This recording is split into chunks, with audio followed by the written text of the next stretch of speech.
Good morning, everyone, and welcome to the inaugural session of our LinkedIn Live on the SaaS channel series. I'm your co-host, Angus Robertson with Chief Outsiders.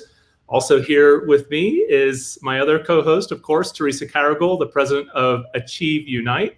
We're very excited today to welcome Steve Stewart, head of channel with Smartsheet, and also Jason Bystrak, who's VP of Cloud at D&H, a multi-billion-dollar distributor who is actually employee owned. So we're going to cover a lot of really interesting things today about the importance of channel and how you can go about building your channel as a vendor, in particular a SaaS provider. So it's very interactive. So if you have any questions, please feel free to bring them up as we go through the LinkedIn Live. I'll be keeping my eye open for them. So if you see anything you like or something you don't agree with, please comment. Jason tends to think that he has all the answers, but I'm not sure that's true. So I'm looking forward to you challenging him. All right, without further ado, let's introduce our panel. We'll start off with my co-host here, Teresa. Hello, Teresa Carrigal, President and CEO of AchieveUnite. I'm thrilled to be here with you. We are a consulting and education company very focused on partnerships, alliances, and channels. Angus and I worked together in his last company. So lots of exciting things to chat on. Hot on my mind right now is 94% of CEOs are focused on equity, diversity, inclusion. And so how do we bring that into our partnerships and in the channel? So that's a big topic on my mind right now. Great. Thank you, Teresa. Mr. Stewart. Hey, everybody. Thanks for joining. My name is Steve Stewart, and I run global channels for Smartsheet. We're in the collaborative work management SaaS software space. I've been at Smartsheet a little over 2 years, and I was brought in to actually reinvent the go-to-market with channels and partners at Smartsheet. We're on a journey. We're live doing that, launching a new partner program about 1.5 years ago. And previous to that, I ran channels for Sun Microsystems, Level 3, TA Technologies. I've been around a while. One thing we're really focused on in 2021 is how do we drive partner-sourced new opportunity revenue? So improve it, right? So everybody wants to know that partners are net new discovering opportunities and bringing those not just opportunities that we would have transacted otherwise. So how do we prove it, and how do I enable and teach partners to do that outbound new opportunity discovery? That's great, Steve. I know there's a lot of folks who are very interested in how channel can increase revenue. So I think we're looking forward to hearing some of your tactics around that. And I've worked with you for a little bit now, and I know you're not short on opinions and some great insights there. So looking forward to that. All right, Mr. Bystrak, over to you. Hey, good morning, everybody. Thanks for having me. So as Angus mentioned, my name is Jason Bystrak, and I lead the Cloud and Services Business Unit at D&H Distributing. As Angus mentioned, we're an employee-owned company, an ESOP company out of Harrisburg, Pennsylvania. And we just joked that this isn't our first pandemic. We've been around for 103 years we're in right now, so been around the block a bit. What our business unit and my focus at D&H consists of is our really everything as a service. So that's our cloud practice, and we last year added in security, unified communications, and managed services. So we have kind of 4 distinct practice areas like that. Prior to that, I worked actually with Angus over at Axient for a little bit, and then spent 20 years with another distributor for a bit. Wow. And as far as the top thing I'm working on right now, really us as a company, is what we call our X as a Service program, or everything as a service. So it just seems to be a pivotal moment where a lot of the OEMs we work with on the hardware side, and certainly all the cloud and services, providers that we work with, are really trying to crack the code on how you bundle that all together in a monthly subscription. How do you take care of the financing and all the operations that go with it? And real excited about some of the progress we're making in the program we recently announced to go do that. So now it's about driving market adoption with our channel partners. Excellent. All right, sounds great. Well, thanks for all the intros. Let's dive right in. So we've got 3 topics we're talking about today: how to build a business case and achieve executive buy-in. We're also going to talk about how to select the right kind of channel for your business. Yes, there are different channels, and it's important based on your business profile to select the right one for you. And of course, we're going to talk a little bit about the mistakes we've been through and share some of those lessons learned with all of you. So let's kick off with the business case. And I know, Steve, you've spent a lot of time, you've got some pretty cool financial models actually to help educate not only the CEO, but the CFO in terms of what's best for the company and what the right mix is in terms of direct versus indirect.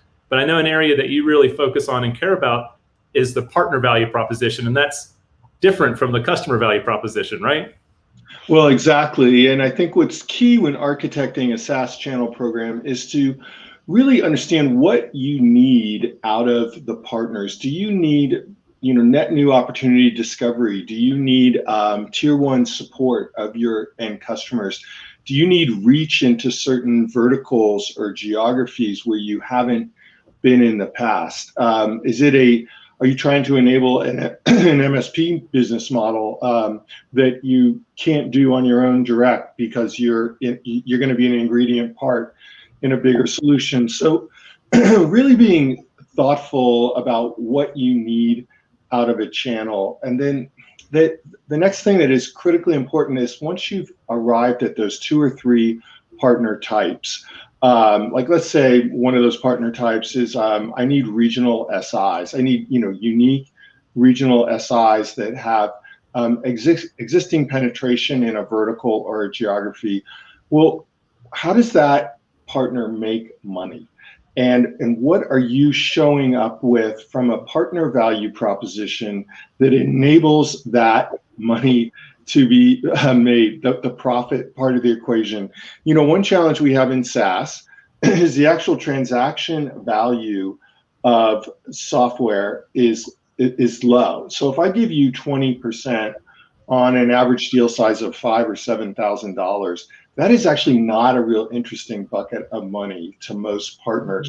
And the economics of what we're pitching are so critically important. If when you're pitching a regional SI, just sticking with that example, he or she is like thinking about payroll about every 12 minutes, right? And how he's thinking about cash flow or she's thinking about cash flow.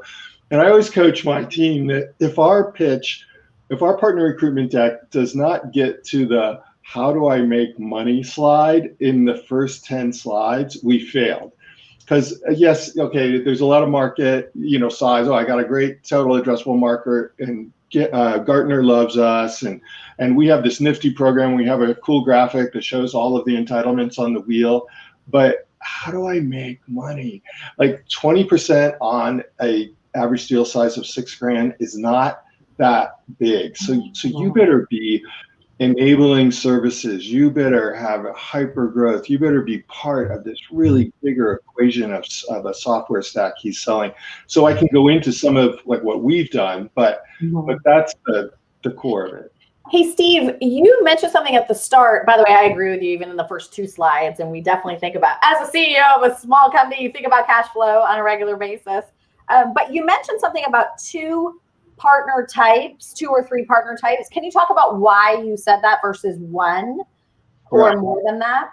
Well, and I would actually even expand it. I mean, when I came into Smartsheet, we really had 1 partner type, which I would call transacting software sellers, like a Software One, CDW, SHI, right? And the reality of B2B and SaaS acquisition in 2021 is there are multiple partner types that actually are transacting and selling software. Some are services-oriented sellers who actually don't even want to sell. The SIs don't want to resell. There might be a Software One and that SI in on a deal, right?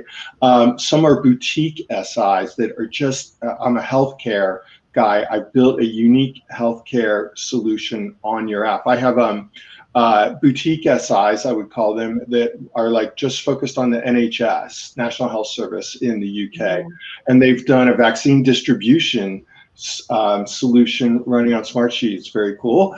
But they actually don't want to transact. They're all about the software consulting. So the NHS has Software One and this boutique SI in on a deal. So the wheel of partner types in 2021, there's large account resellers, there's these software transactional resellers, there's boutique SIs, there's services oriented. And then we haven't even talked about ISVs, right? So some of those high value add partners actually are building a unique app on your platform in the case of Smartsheet. And they actually want to transact that app and deliver services, but they don't want to transact your software. So the reality is a SaaS partner program in 2021 has to be architected to be super flexible, that you have different entitlements and gives and gets, different levels of engagement and enablement. We'll talk about enablement more in a minute, but you have to really be looking at that whole wheel and architect a comprehensive program that has gives and gets for all of these different partner types, because that's the reality of B2B in 2020. Yeah. Absolutely. And it's interesting to hear from your perspective, Steve. Jason, what about from the other side of the fence, from a value-added distributor standpoint? When you look at some of these vendors coming in, I have to sort of smile sheepishly and think back in hindsight and how easy it is to forget about that partner value proposition and talk about how many great customers you have and all the success with Gartner Magic Quadrants and that sort of thing. But when you look at vendors that you're considering adding into your stack and how you distribute to your partners and resellers, what do you look for from a value proposition? What matters to you? Yeah, thanks. Good question. And I do, first of all, definitely agree with Steve that starting with a profiling exercise, I think a lot of us immediately do it for the end customer. That seems to be more common, but not so much the channel partner and the roles that they want them to play and the value they bring. So I really appreciate Steve's thoughts on that. But as far as, from a distribution standpoint, which, frankly, I think the word needs to be changed more to aggregator than distributor, because, distributor almost looks like a hardware world, right? Which, certainly a lot of people still do, and it's not going away. But when I think of SaaS and cloud services, it's really about, if a vendor should maybe stop and look at it from the channel partner or even end user perspective, which is, and not just a one vendor perspective. And what I mean by that is that, these partners have to deal with multiple vendors. We'll start with that. And, Teresa, you mentioned, introduced the idea of cash flow, right? Steve, you as well. Well, you think about this, you're a mid-size MSP and you're working with 4 different SaaS vendors. We'll even keep it simple. And you go to process a transaction. All 4 of these have a different operating model, different purchasing model. They're going to invoice you differently with different terms. And your job is to pull that all together and create a single invoice for your end customer. That can create a cash flow nightmare when you become a bank for some of these vendors that you have to pay before you're even able to collect for that. So, I think one of the key roles of an aggregator, formerly distributor, is making that all very easy, negotiating all those cash flow models and payment terms, having an operational platform that brings it all together, that's very automated and typically going to be API driven like that. I think that's one of the key value adds that an aggregator can bring to the table like that. In addition to that, I think that, that's maybe the less obvious of them. I think that more and more so aggregators and distributors are being used to help with market demand. Steve mentioned earlier about going out and finding new revenue streams. I agree, right? We need to be able to do that. But I think there's more innovative ways, like especially in this consumption world of SaaS and cloud, I think that aggregation partner can do a really good job of helping you understand, who's using what subscriptions and even what particular features and functions, and even doing that in a multi-vendor world. So you can really figure out where you can plug in and drive additional consumption and revenue streams. So those are just a couple of the roles that I think distribution can play. Last one I'll mention is more on the post-sale side of stuff. And, Steve mentioned about, whether you want them involved with support. I think it comes down to defining as when you're looking at the top of the heap as a vendor and you're looking downstream at this channel, what roles do you want them to play that you think can take some costs out of your business? Support is absolutely one of them, that you could take a look at and see whether or not you can at least take on level 1 and maybe level 2 support, somewhere either at the channel partner or at the distribution or aggregator level like that. So those, I think, are some of the few things. And I think the last point I'll make is we do a lot of work with CompTIA, and I know, Angus, you're heavily involved. I think all of you have been involved with CompTIA. Yeah. There's some great material coming out, just in recent years with the Channel Development Advisory Council that I have fun being part of. One is what we call the channel readiness assessment, where a vendor can go and take really an online, kind of a assessment to go through and see what is the best channel model and are they ready to go do this. So it really walks you through all the different functional areas of your business, and either says, yeah, you're ready here, but here's some work you could do in this area to be more prepared for that. Really encourage people to take a look at that. If you just go to CompTIA.org, you can search for channel readiness assessment, and it's an online survey that'll come right up for you. Yeah, Jason, as you know, Steve and I are involved in the Business Applications Advisory Council, but we're working our own assessments. But I think the channel readiness assessment is a really powerful one. I'll make sure to post it in the link here so people can take advantage of it. But it's a great asset for, as Steve and Jason were talking about earlier, what kind of profile, what kind of channel really fits for you, and are you really ready to go to the channel? You heard from Jason just then, there's a significant sort of set of value that a aggregator like D&H can provide to a SaaS company that is maybe younger in their development and really looking to scale and grow. So being able to take on some of that billing and commercial overhead, and also perhaps even tier 1 support, that can really help a SaaS company that's looking to take their business to the next level, take that acceleration and really make that happen. So, Steve, I know you have some examples in terms of this partner value proposition and some areas where you've seen it work and perhaps not work so well. Anything you can tell us about there?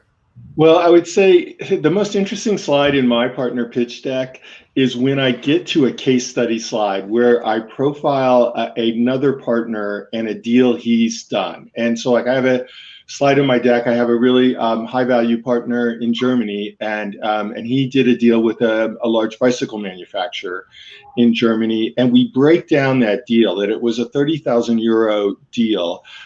15,000 euro was software licenses, and he made X on those software licenses. And then another 12,000 was implementation services, and another 10,000 was educational services.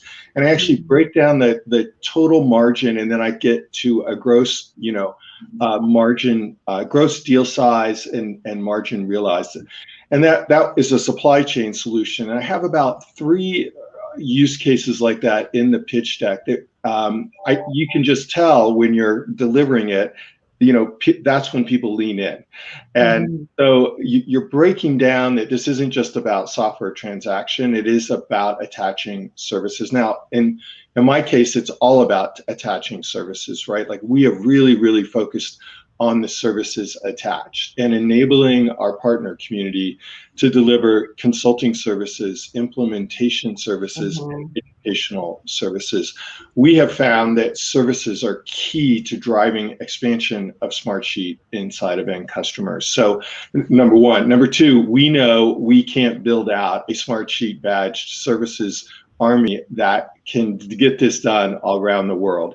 And so we are absolutely enabling partners to go deliver those services in those 3 areas I talk about. So then I actually really quickly talk about services enablement, like what am I doing to help that partner get into the services business. And one thing we've really focused on is professional services, and actually bringing our known professional services methodology of how to implement Smartsheet in a supply chain environment, how to do it. And we've held workshops with our PS team where we're teaching partners to do that. And that's a bit atypical, I think. When back in my Sun Microsystems days, our professional services org was in total competition with our partner community, and there was no IP transfer from Sun to the partners. They were absolutely in competition, and it was always friction. And partners would, underbid and such. And at Smartsheet, and I think in a lot of modern SaaS companies, the vendors recognize that we need to expand the universe by working with the partners, that and that German end customers want services engagement with German professional services, German language, and your partners can do that.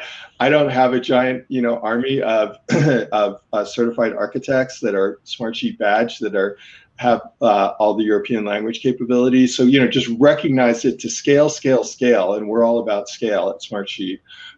we need to enable a partner community. And what's key in your pitch is to convince the partners you get that, and that you're a trusted partner who's going to grow by leveraging them and enabling them. Right. Yeah, that's really key, Steve. I mean, I tell you what, not enough vendors, I think, in the ecosystem focus on, first of all, how partners make, the most profit off of services. Mm-hmm. They just look at things as like a demand gen. Get me a new customer and you've done your job, and I'll give you a one-time commission, and you'll love it. So it's a really good approach you have. Yeah, and we have those referral partners and one-time partners, and they bring a deal, and we'll figure out how to transact that deal with them. But we don't spend a ton of time hunting that partner. The partner we spend a lot of time hunting is willing to invest in a services bench and engage my enablement program, because becoming Smartsheet certified at a professional services level, it's not an insignificant partner investment. I know that, and I don't charge a tuition for any of that courseware. But he has to take a qualified architect level person off a billable account, right, and put him into Smartsheet training. Hey, he used to, they do Tableau, or they do Atlassian, or they do this. Now I'm going to teach them and build a Smartsheet bench. That's a significant investment for the partner, right? Like, you've taken an expensive resource off the street for a while, and he has to bet that there will be Smartsheet deals and services that flow. Mm-hmm. Right. And just expanding on some of the things you just talked about, when, and going back to kind of the profile and value piece, Teresa, I know that you've worked with a lot of brand names that we all know, either helping them take their partner program to the next level, these different vendors, or helping them build a partner program from scratch. In terms of achieving that executive buy-in, how do you help structure the business case for those partner programs and really get vendors and the executive teams aligned and excited about what that strategy should be, and help really build out that revenue stream? Well, metrics, matter, and I really believe SaaS companies, as they have to have an ecosystem, because exactly what Steve said, that even if you don't use them for new business, what you find is when you leverage an ecosystem, like he's talking about, the adoption of your software, the expansion, all of those things, once you're inside of the customer and they find 10 new uses for how to use Smartsheet, right? That is critical. So I will say we talk about 4 reasons why these initiatives fail. So let's talk about why they fail. One of them is the executives don't understand it. Right. And so metrics matter with the executives, the communications with the executives, the devil in the details of why and how you're going to leverage a partner ecosystem matters. It's not a sales initiative. I always say channel and go to market. It is a go to market. It's a company initiative. So the executive sponsorship is really critical. The second reason these initiatives fail is, hey, we're going to give you a 20-something-year-old with no experience. We're going to go try this channel thing and see if you can figure it out, right? And there's no strategy. Hey, go try an MSP and see if you can figure it out. So I every single time I see a partner program without a strategy at the onset, I have never seen it succeed. So getting that strategy right up front is super critical. The third reason I see it fail is they don't have the right skills. So even if we got a person in and we got the executive sponsorship, that individual or that small team doesn't have the right skills. And I love CompTIA.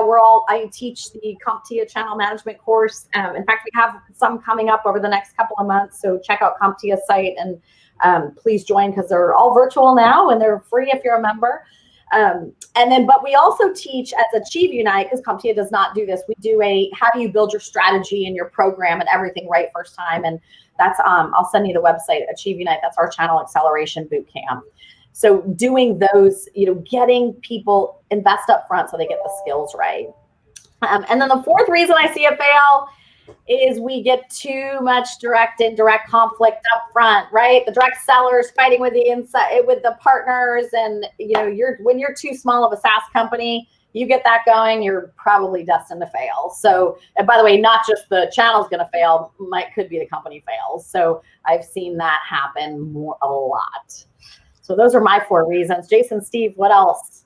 What other reasons do they fail? Well, can I jump right in? Yeah, please. I would say too, runway. I would add that yes, you got to get buy-in on the metrics, right? Here's how we'll measure success of channels, right? And it's these 3 core metrics. But when I came into Smartsheet, we were doing a reinvent, right? We were going to blow up what we've got, and I was, grateful and lucky, or demanded also. Hey, I need a few quarters here. Like I need to run around the country and meet some of our current partners. I need to meet some of what I think are ideal partners to recruit. Then I need to come back and actually architect this program, get it built, hire the right people that can support that, get it launched, and then start recruiting against that ideal partner profile. Yeah. And by the way, the day you land that partner, it can be 3 to 6 months before he or she generates that first dollar of partner sourced revenue. So let's say we're talking 3 quarters. Not every vendor buys into that runway. And you really do need to set that expectation with management that if you've never done channels, or if you're going to blow up what you've got, it's going to take some time. And I would say 3 quarters, and make sure that the expectation is that it's more of a biz dev effort for 3 months. It is, if you've got metrics you got to deliver in the first 90 days, I don't know if it doesn't smell like a recipe for success, and I've seen that fail. Yeah, and we say 12 to 18 months, realistically, and metrics, you want to have leading indicator metrics and lagging. Revenue is a lagging indicator. So what are the other upfront metrics that you could use? Could be deal registration, right? Could be partner led, could be service attached. You have to figure out what those are in your strategy. But I absolutely agree with you. You also said 3. When you're early, I think 3 metrics is a good number. Not too many, because then you can't measure it anyway, right? So I thought that was a really good catch. Yeah. One of our core metrics is what percentage of the opportunities in a geography are transacting through or with partners, either collaboration, transacted through a partner, or sourced through a partner. And I baseline that, at the beginning, and now are we growing over that, right? And it grows at a different rate in different geographies around the world, or in the federal channel versus the SMB channel in North America. And then proving that, we used to be X%, and now we've grown that 30% year over year. So we're increasing our importance of what business is going through channals. I think it's important because there's a danger if you do too much of it's only partner sourced or partner led, because there's all, like Jason said, there's all these other value elements that partners can bring in the entire life cycle. And so making sure that you're looking at the whole thing versus just the partner led. So that was a really good catch too. Yeah. And Angus, you had asked about, really, how do you build the business case? At the end of the day, executives look at financials, right? Let's be honest, right? And we kind of touched on it, but to Teresa's point there about looking across, the value they're bringing, the more you can measure that in a financial performance. So, like, one of the things that we did in distribution, and I think it worked really well within Acxiom when I was there, actually, was just take a spreadsheet, or we'll say a Smartsheet, right, for Steve's sake, and you kind of list out, as a percentage of revenue, what is your cost of support, customer acquisition, marketing, sales, customer success, all that. And then you look at some what if scenarios. If you shifted that to either a distributor or a partner downstream, what could it look like? And once you start doing that, I just realized that sometimes the case, for example, the price of support with a SaaS company is really, it could be a double-digit cost as a percentage of revenue. And if you can suddenly turn that into, a 4% cost, that's some real savings. So you look at the savings and then the potential investments and what it all shakes out to. That was really a way to help make those arguments. That's great, Jason, and completely agree. In fact, my understanding is that it's only possible to build those ROI models in Smartsheet. That's not, you can't do that in Excel. So can't do it in Excel. No, only in Smartsheet now. Well, we love Smartsheet. We are Smartsheet users, and it is a great initiative. So Your T-shirt is in the mail. Thank you. Nice. Swag. So it probably won't surprise any of you that we've already been talking for 30 minutes. I think we could talk about this all day. It's something that we all care about, we're all passionate about. But just to wrap things up on our inaugural LinkedIn Live, let's go around the room and talk about one takeaway you like to leave the audience with. We've talked about some great things so far, examples of how to create that business case, profiles, creating value, making sure you've got the metrics right and setting expectations right. But based on your experience, and for some of the channel leaders and SaaS and other vendors on the call, what's a key recommendation or a key KPI that you'd like to leave our audience with? Mr. Stewart. Well, I would say something we have not talked about is understanding the end customer buyer's journey and teaching your partners that journey. So we spend a lot of time standing in front of partners in a workshop format back when we could do that live. Now we do it online. Hey, here's what we know about Smartsheet new opportunity acquisition. Like, here's how people discover us. And here is their sales cycle and life cycle of moving to proof of concept and getting to buy. And so I take those learnings and I bring those to our partners, right? And so one thing partners don't 100% understand is how to intersect a digital buyer's journey. So, we have all those serious decisions in Gartner slides that say 80% of the buyer's journey is online, and he or she's made a decision before they contact your salesperson. Now, a lot of partners don't believe that still, so I start with that slide. I'm like, how are we going to help you intersect that buyer's journey? Because I want you to hunt. I need you to go deal reg in that new opportunity. That's how I prove that my channel is adding incremental reach to Smartsheet. And here's how I'm gonna, we have these marketing tool sets and these webinars in a box and these paid search campaigns that I'm actually going to co-fund with you in Spanish language, because we're not doing paid search in Latin America, but you can, and that is a number one acquisition. One of our number one acquisition tactics is intersecting people on paid search. So that's one key takeaway, is teach that partner how your end customer buyer's journey is happening. Yeah, that makes a lot of sense, and love the tidbit about paid search in markets where you're not doing digital. I think that can really make a difference. There's nothing more powerful than bringing a partner some business or some leads. That's going to make them a partner for life, for sure. Right. Mr. Bystrick, and what about from your perspective? Yeah, Angus, I think that I would say that a piece of advice is that if you're going to really participate in a channel to sell SaaS products, you need to start acting more like a SaaS company. And I think that the recommendation I give would be to take a more agile approach to business development and go to market.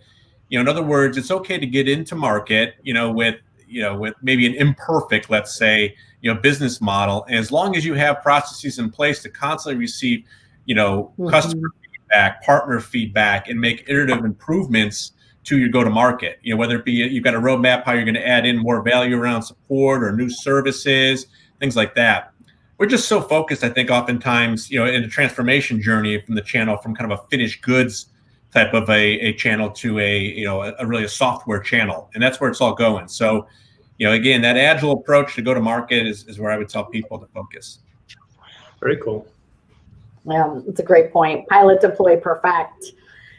I guess my takeaway, Angus, would be to invest in your people. Invest in your people, either with education, with consultants, with advisors. But there are great training programs out there. There are great experts out there, including folks like Jason and the teams, and figure out how you can have sort of your advisory board, right, of folks that can help you through the journey.